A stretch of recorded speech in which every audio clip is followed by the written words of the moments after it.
আম মাছ রান্না করা হচ্ছে, নতুন রেসিপি। আর এটা প্রসেসিং করছে আমার ছোট বোন।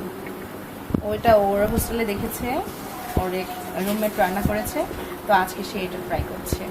তো এখানে আদা রসুন পেস্ট দিয়ে দিল, আবার পেঁয়াজ দিয়ে দিল, পেঁয়াজ কুচি, কাঁচামরিচ ফালি, আর আম দেওয়া হয়েছে, স্লাইস করে কেটে আম দেওয়া হয়েছে, আর মাছটা দিয়ে দিয়েছে।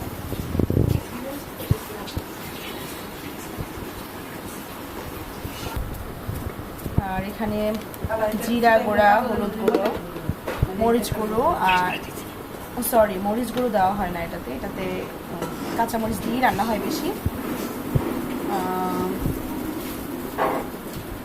রান্না হচ্ছে সব কিছু মশলা টশলা দিয়ে মাছটা বসিয়ে দেওয়া হয়েছে। আম মাছ, আম মাছ নামটা সুন্দর। আম দিয়ে মাছ রান্না হচ্ছে আজকে আমাদের। বেশিটা এখানে কাঁচামরিচ দিয়েই রান্না হচ্ছে, এখানে কোনো শুকনো মরিচ দেওয়া হয়নি। সব ধরনের মশলা দিয়ে এবং সাথে একটু জিরে গুঁড়ো, আদা বাটা দিয়ে, রসুন পেঁয়াজ পেস্ট দিয়ে মাখিয়ে এখানে বসিয়ে দেওয়া হয়েছে আম মাছ।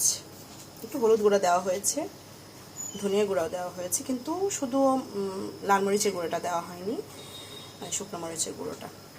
আর লবণ দিয়ে সব কিছু মাখিয়ে, একটু তেল দিয়ে ভালো করে মাখিয়ে এই যে এখানে বসিয়ে দেওয়া হয়েছে। অলরেডি এটা রান্না হচ্ছে, আর মিডিয়াম আলুতেই রান্না হচ্ছে। এটা আশা করছি ভালোই হবে।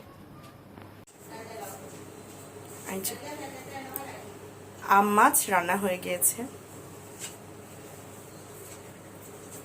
দেখেন কতটা সুন্দর লাগছে দেখতে।